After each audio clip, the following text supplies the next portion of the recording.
All right, welcome to Salt City Hoops live postcast. Sorry, these East Coast time games mean that we're not exactly finishing up the game live right at 7:15, 7:30.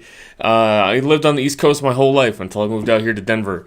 So I have to get used to the mountain time starts as well when we're on the East Coast. But trying to catch up live to Jazz games that start Eastern time or Central time is still better than staying up until 1:30 in the morning when the Jazz have a 10:45 Eastern time tip-off against the Lakers or the Clippers or the Blazers or something. So still much prefer Mountain Time, and Pacific Time still ends up having things happen way too early for me. But we have a blowout loss to talk about today. We'll chat a little bit about this game. Just a little bit though, because blowout losses, especially the second one in a row on the road, missing some key contributors for the Jazz. Sometimes it's difficult to talk about like what can you really take away from this game, but there's a few players I want to talk a little bit about. The main story is, of course, the first game the Jazz play against Donovan Mitchell on the road, so doesn't have all of the emotional pangs to it, but the first game against Donovan Mitchell is going to bring out the features, bring out the interviews, and I'm sure all this shit will be rehashed when Donovan comes back to Utah for a more formal like celebration of his existence. But there was a lot of discussion on the media today, comment sections of articles, Twitter, Instagram comments about what Donovan Mitchell actually meant to Utah. And we can, I definitely want to highlight the podcast that I did with Dan Clayton over the summer, highlighting that experience generally, but it's getting real nasty, and I think we should level set, because I think a lot of people are missing the mark, both defenders and supporters of Donovan Mitchell, and obviously, in my opinion, the detractors are way off base. This isn't in my opinion, a both sides are equally bad type of thing. It's not a false equivalency there, but I do think that even the supporters of what Donovan Mitchell did kind of misunderstand or don't fairly represent the totality of the circumstances. Let's talk basketball first, though, because I think over the past few years we've gotten too far into what happens off the court and not too much what happens on the court. Of course, let's be limited in what we talk about on the court today too, because not a great game for Utah. Utah pretty much is down the entire game, 5 minutes on. No Kelly Olynyk today, so going into the game without Colin Sexton either. Mike Conley was still active. I walk in thinking that, okay, Will Hardy has never played a lineup with two non-shooters on the floor. He's not going to start now. And made me want to crack open a beer like I have just done here, with because this is the Salt City Hoops live postcast and beer. Made me want to crack open a beer when I see Jared Vanderbilt and Walker Kessler starting. So Kessler gets the start over Olynyk, and unlike a prior when Lauri Markkanen was out, which is obviously not Kelly Olynyk, but Lauri Markkanen is a floor spacing 6'10", 6'11" guy. Instead of replacing Markkanen with Kessler, he did replace Markkanen with Kessler, but he also replaced Jared Vanderbilt with Malik Beasley in the starting lineup for a couple games when Markkanen was out with illness. So I thought there would be more of the same today. Kelly Olynyk is a pretty different player than Lauri Markkanen, and I'd love to hear the details behind that. But even the starting lineup is the starting lineup. But what is notable to me is that this isn't just a random starting lineup that happened. Will Hardy has had the opportunity to play Vanderbilt and Kessler together a lot of times given the rotation. It's not like Vanderbilt has dominated with 36 minutes and Kessler gets 12. He pretty much splits those guys' minutes up pretty evenly. So this ended up being a wild experiment almost from Hardy. Jared Vanderbilt got yanked 4 minutes into the game.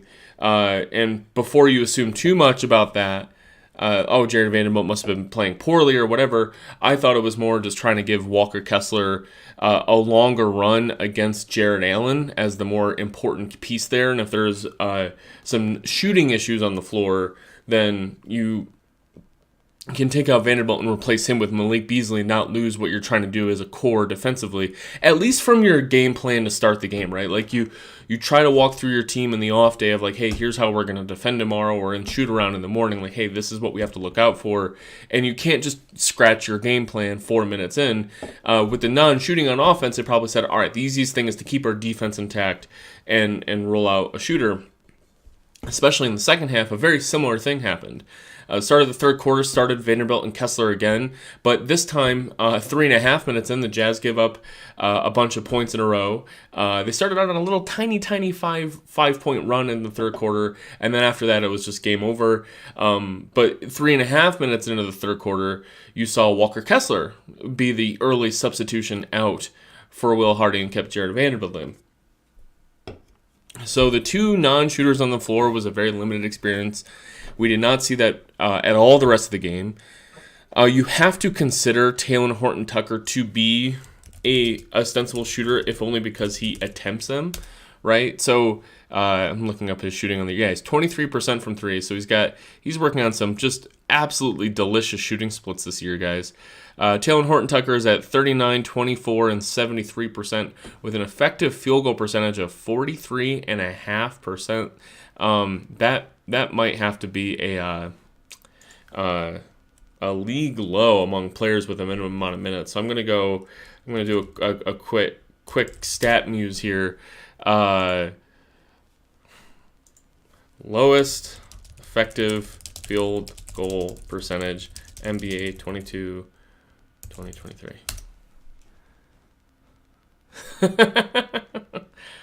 I wish I could share my screen right now. Talen Horton-Tucker has the lowest effective field goal percentage of any player on the season at 43.1%. In comparison, Killian Hayes, who has come on strong as of late, is at 43.5%, followed by Russell Westbrook at 43.9%. So Talen Horton-Tucker can't shoot, but if he's going to be out there as a shooter, the Jazz trust him and treat him like a shooter. And defenses are kind of treating him as a shooter as well. Not a deadly shooter, but they're defending him at least. It's not like if Walker Kessler pulled up from three, no defense is going to react to that. Whereas THT, when he kind of gets up for three, the teams do react to that at least. So an interesting little note there that the Hardy just tried it for like 6 minutes. The non-shooting comparison there.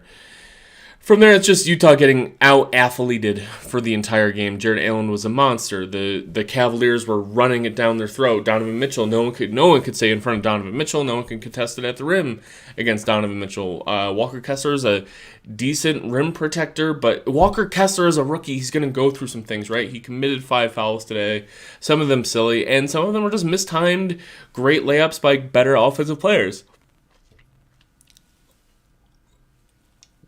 So Walker Kessler largely ineffective today, I thought, at the rim.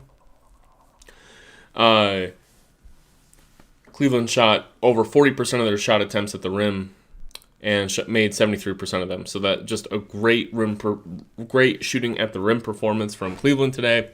And obviously when Walker Kessler's not in there, he only played 25 minutes today. 25 minutes of, let's say, a 42-minute game because all the scrubs started to play at around 6 minutes to play. So this was about 25 minutes of a 42-minute game. And that's just not good enough rim numbers to call yourself a rim protector. He has 2 blocks. Great. He improved his blocks per game average. It's just not something that we can look at and say, okay, he was a great rim protector that we can rely on in game out. Sorry, I have an itch on my nose, which is why those of you on YouTube are like, why does he keep touching his nose so much? Sorry. Can't help it. It's itchy. So the running it down the throat too, the Cavs in transition, they were plus 10.1 points per 100 possessions in transition. That is a monster mark. They were running it down their throat. They were always in transition. Utah's turnovers pretty much always led to points. They only had 14 turnovers today, but they were pretty much always met with points. Live ball turnovers were a killer. They're just real struggle. Rebounding, Utah actually did a pretty decent job at defensive rebounding today, but Cleveland just was shooting the lights out of the basketball, but I can't even say it was just 3-point luck or anything like that. You look at the Cavaliers shooting, they shot over 57% from three. That is massive. But it's all players that you expect to shoot great. Like Donovan Mitchell was 4 or 5, Darius Garland 2 or 4. They only went 15 to 26. They weren't bombing it away. And if we take out Cedi Osman, right? So Cedi Osman made 4 threes in the fourth quarter, right? So if we take away his eventual 5 of 6, right, this ends up being 10 of 20, which is a much more like, okay, it's still 50%, that's high, but it's all from players that you expect to shoot well from three. Donovan Mitchell's threes were wide open. We've seen him shoot 4 or 5 from three. Yes, this was a little bit shooting luck, and the Jazz shooting only 10 of 34. Maybe you expect a little bit better out of Malik Beasley, 1 of 9 from three. Mike Conley, 1 of 3. Simone Fontecchio played mostly garbage time, so you can't really count him, but Lauri Markkanen's 3 of 6. Jordan Clarkson's 3 of 6.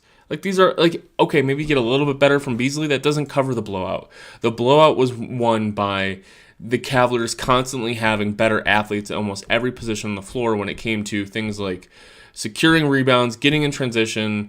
Jared Allen was just dunking all over the Jazz in transition. No Jazz big really kept up with him in transition or semi-transition. It was just kind of a struggle to watch from an athletic standpoint.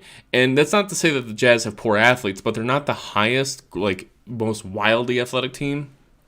And they're on the road, right? The athlete portion of it, Mike Conley just looks slow and bad, right? Like, he's setting up the team, and he has these bursts of energy. He had a great layup in the fourth quarter that really took Raul Neto to school, another former Jazz man. Raul Neto, loved watching him for the Jazz back in the day. But Conley looks a lot slower. His shot is not falling.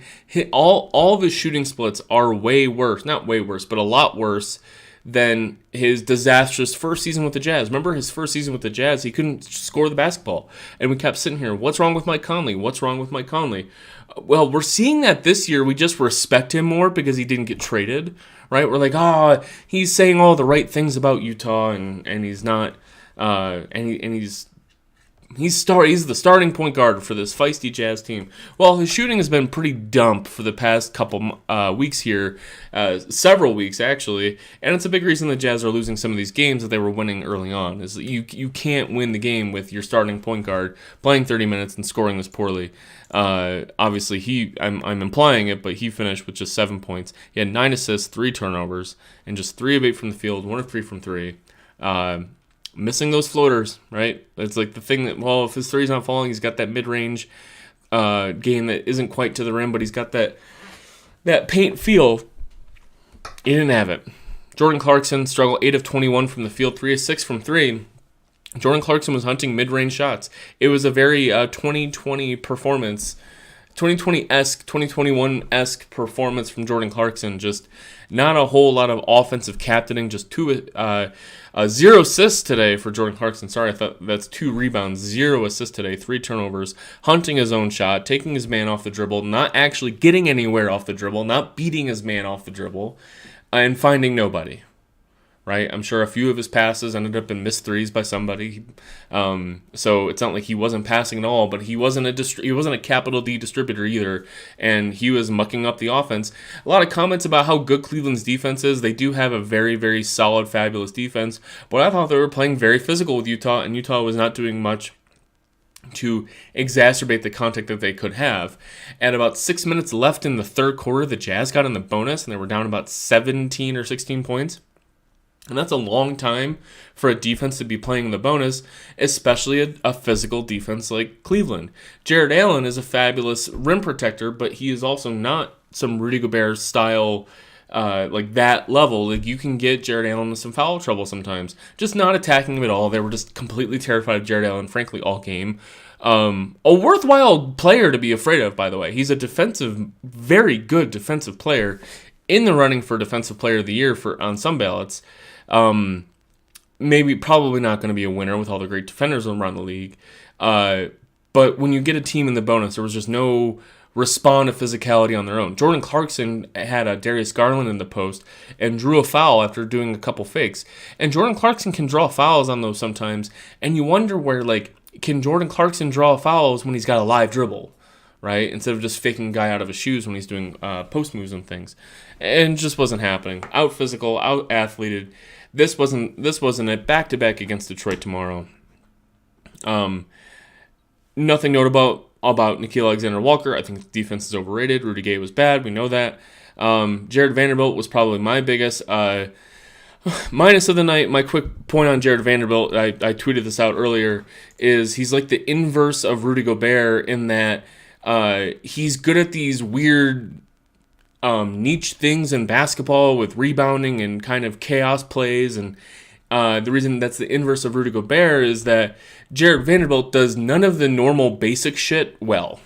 Running a pick and roll, setting screens, playing normal defense, like pick and roll defense is a nightmare when he is the big man in those situations. His transition defense is a big reason Utah's transition defense is so bad, right? So the transition points, by the way, it was Cleveland had 29 fast break points to Utah's 2. So where you're talking about Jared Vanderbilt as a chaos agent, you get stuff like this today where Utah just gets 2 fast break points because they're not forcing turnovers. Because Jared Vanderbilt, as active as a defender he is, he's not a 4, 5, 6 steals guy, right? Like he's not making those types. He doesn't have that level of athleticism and range, and you don't see him dunking it on people when he gets the ball and pick and roll on offense. He's throwing up junk floaters or taking an extra dribble and kind of like challenging a big man when he should have just went straight up for it.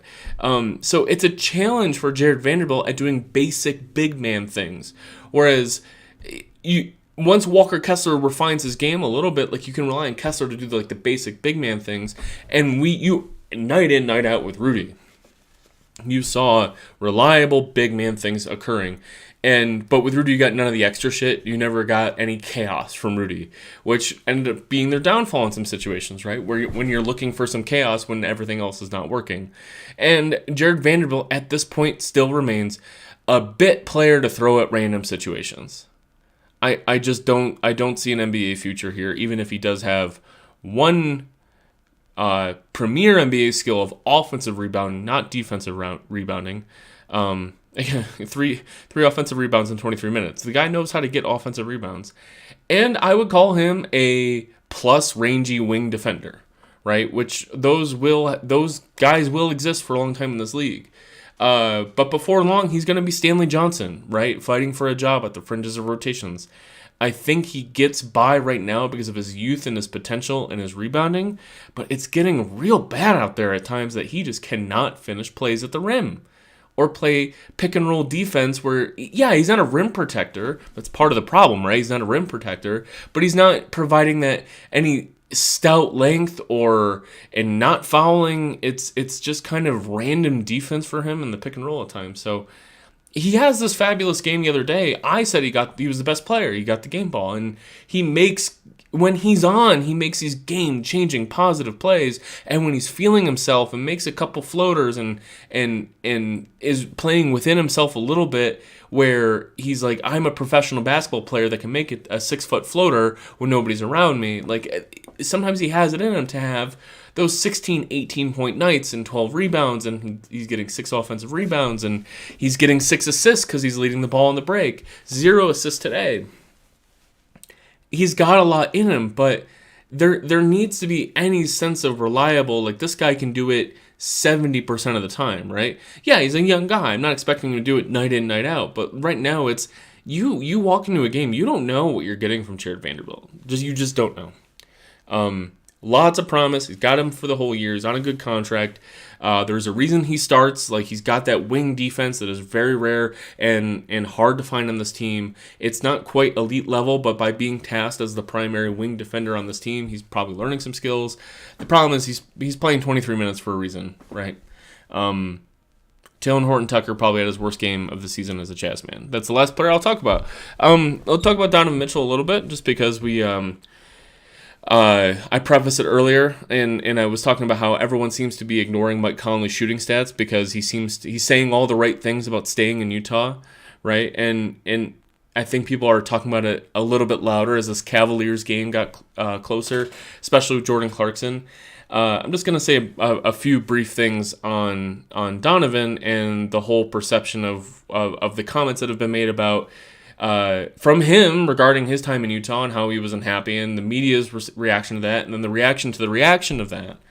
I said earlier at the top that I think both the supporters and the reporters, to rhyme that, and the detractors and the complainants of Donovan Mitchell are getting a lot of the totality wrong. And I think Donovan Mitchell was fabulous for Utah, and I support pretty much everything he did for Utah.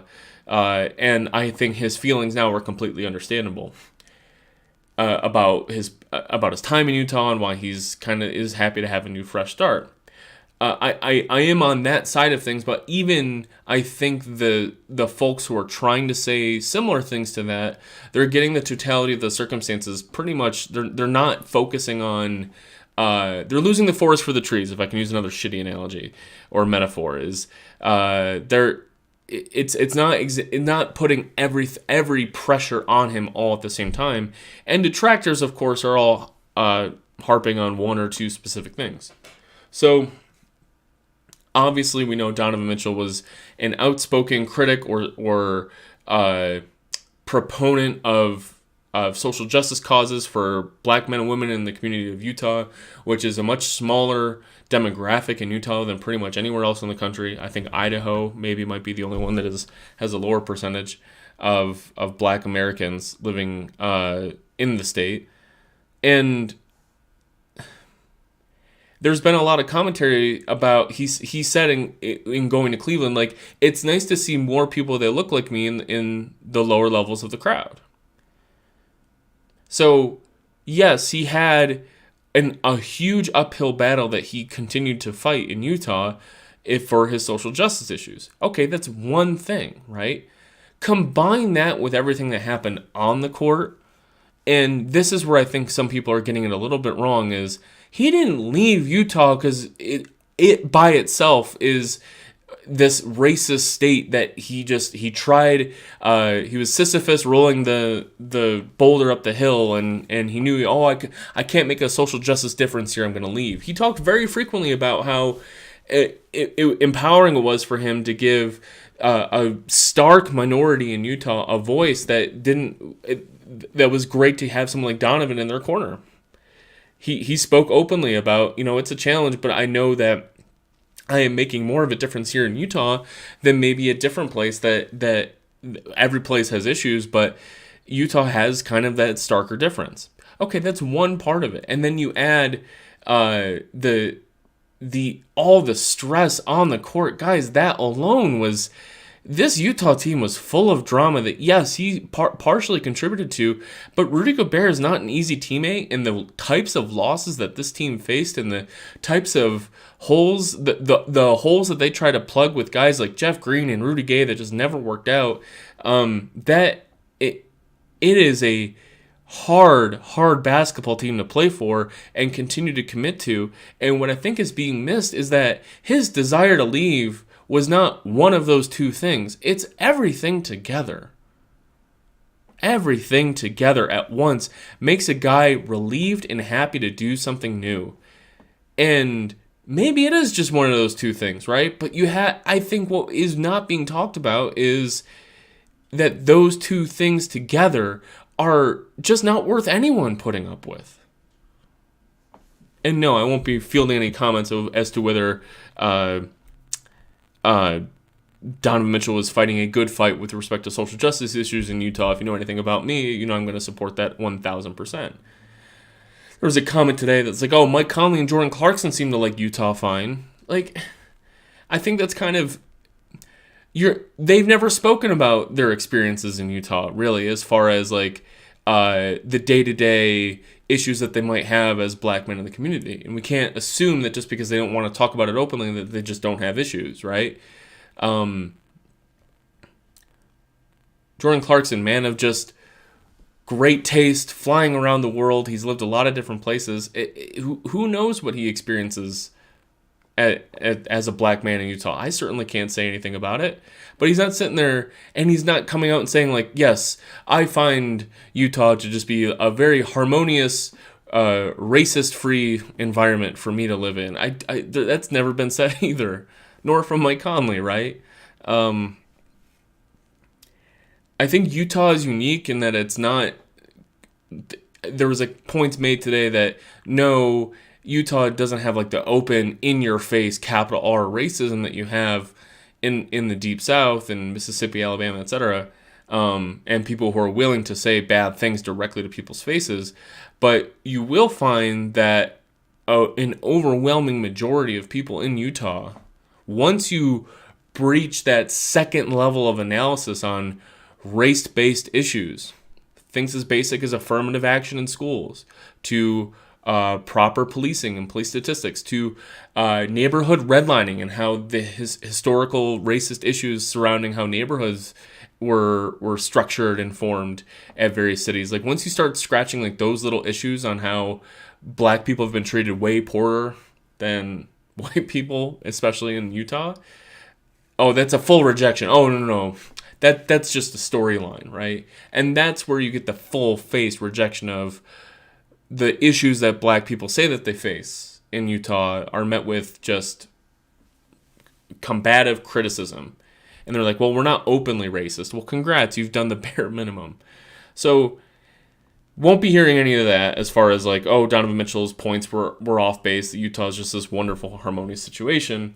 But I want to call out again that Donovan Mitchell did always understand that he was fighting an uphill battle here and just wanted to make a little bit difference in a place that probably could have used it the most. And combined with the problems on the court, who among us isn't ready for a fresh start to just do something new? Rudy Gobert, we lionize his desire to say, like, I'm going to play for one team and I want to win a championship for that team. There is a mysticism to the star player committing to the team and winning and saying, I was drafted by this team and I will win for this team. There's an implicit honorability about that. And I too cheer for that. I adore Damian Lillard for sticking through these Portland years, and now he's rewarded with the best team he's had in 6, 7, 8 years. Right? There is a appreciation for walking barefoot on coals and fighting through the dark times.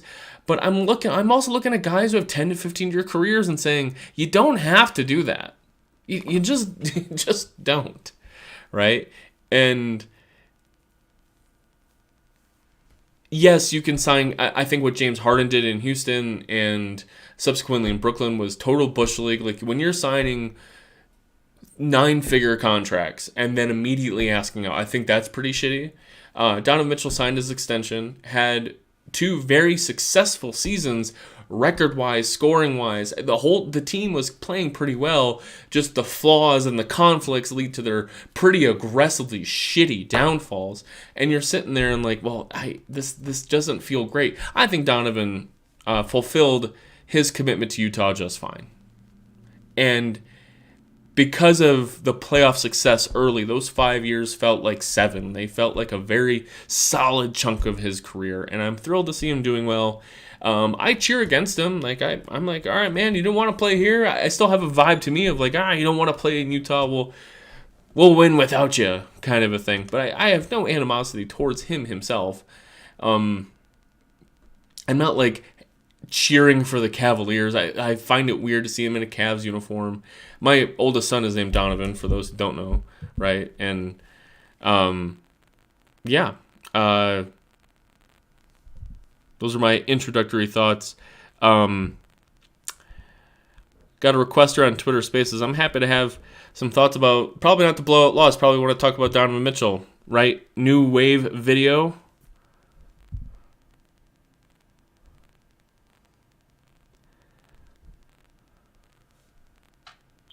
Hi.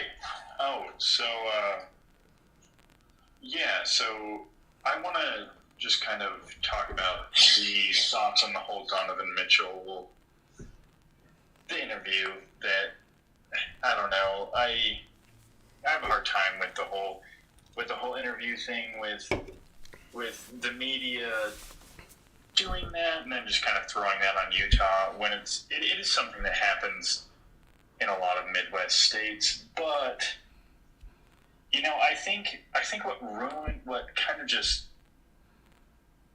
nailed the coffin, or like hammered the nail in the coffin with Utah was he really tried. And I 100% agree with you on everything that you said as far as like all of the progressive messages Donovan was trying to send to the state, which I am also there, and I agree. And I agree with everything that he did and he wanted to do, and everything he did with his platform. But like, he really tried to. What I think a lot of people don't really get is he really tried to go above and beyond to like our Senate representatives and our House representatives and all those guys, and he tried to push that narrative, and they're super, super, super conservative. And don't get me wrong, I love living in Utah. Salt Lake is a beautiful city, and it's fantastic and all that, but like, I think that was the nail in the coffin, is that they just didn't take him seriously when they should have. They should have taken him seriously because he spoke on real issues. And I don't want to get into a whole politics conversation or anything like that, but,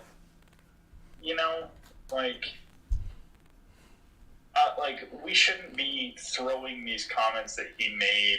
We shouldn't be commenting on Twitter he's attacking us or anything like that. That's not how we teach each other. We should be taking it and, being a very white state and all of that, we should be taking it and thinking maybe we can teach each other something. You know what I mean? Yeah, I'm completely with you. The idea that he did take it to the top, he put on his boxing gloves on, and he went to talk to very important people, and he's not just making the rounds at local high schools talking about the issues, right? Like he was really trying to punch above what most people would do in his situation, right? And he's like, I have clout. This is a weird situation that I find myself in. I'm a young black man, superstar level player that the Jazz haven't had in decades. Like their most recent star player was white and conservative, in Gordon Hayward, and here I am, and I have a chance to make a little bit of a difference here, and someone with a big platform, really, right? the biggest platform anyone has had, as level of clout, white or black or any other race, in Utah, just because yes, we have some prominent college football coaches and anything, but nothing rising to the level of NBA star with a signature shoe line. So you combine that and those efforts, and then the amount of blowback he gets of stay in your lane, you don't get it, and then combine that with the basketball events that occurred, and it's just exhale. And now he finds himself in Cleveland, where the basketball future is intriguing and wildly exciting. And I grew up in Buffalo. It's stone's throw from Cleveland, and a very similar vibe to Cleveland. And yes, the immediate exurbs... Stone's throw from Utah as well. Yeah, that's a different story. And yes, the suburbs and the exurbs of Cleveland and Buffalo are very, very, very white and very conservative. Ohio is a very conservative state, but the actual city it's a little. In Salt Lake City, the actual city is a quite diverse place for people who don't know. Salt Lake City itself is a quite. It's not different than most other cities, frankly. And Cleveland had. You touched on Dame and Portland earlier. Yeah. It's very, very, very much the same thing. It's a very, very, very white state, very diverse city. Yes. Once you go east of Portland, it becomes a interesting scenario. And I think you just deal with those types of heartbreaking losses and that type of pushback from a fan base that seems to, maybe not in reality, but it feels like they're just more and more against you. I don't have a problem with him saying, I like it. I like being in Cleveland now. And I'm telling you, in 3 or 4 or 5 years, they could have some other shit going on where they just get crushed by Milwaukee for 4 years or something, and he starts having a riff with Darius Garland. Obviously, you meet a new fellow All-Star teammates in Jared Allen and Darius Garland, and you're winning early. Yeah, it seems fun as hell. He just released the 4th version of a shoe. Like, everything is good for Donovan Mitchell right now, right? You also touched on Rudy earlier as well, not being the most easy teammate to get along with, and I think we're seeing that in Minnesota as well. Yeah, Rudy Gobert is a high standards guy. He's like, look, we know for a fact this is how to win at certain aspects of this game, and he's probably saying, like, if you get me the ball in this situation, we'll have a dunk or whatever.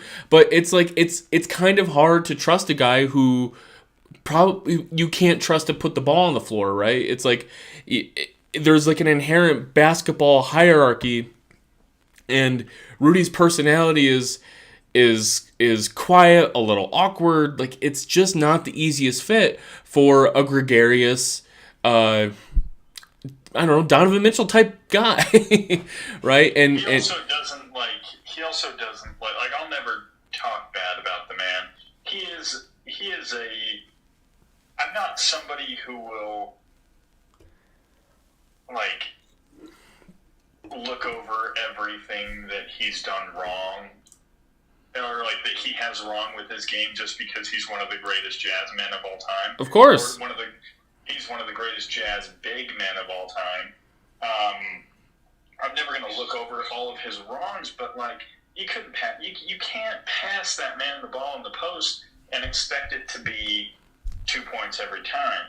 He is like very much, you pass him in the post like more times than not, it's going to be a turnover. Yeah, and it's not just the post, right? It's just like any sort of non-pick and roll situation where he has to do something. Like, if you can't expect Rudy. It's not a lob. Yeah, it's not just lobs or pick and roll situations. It's whenever. If we think of basketball today as just the 5 men of the court all kind of needing to be able to do something improvisationally, right? And to think of things on the fly. Rudy Gobert is terrible at just making a random improvisational decision because he's like a slot car where he's the world's fastest slot car at what he does. But as soon as you put the slot car and you take it off the track and you put it on the ground and say, well, keep driving, he might not go anywhere. And that sort of like the paradox of pairing him with such a great creator like Donovan Mitchell, who is not just like an old like 10-point, 12-assist guy, right?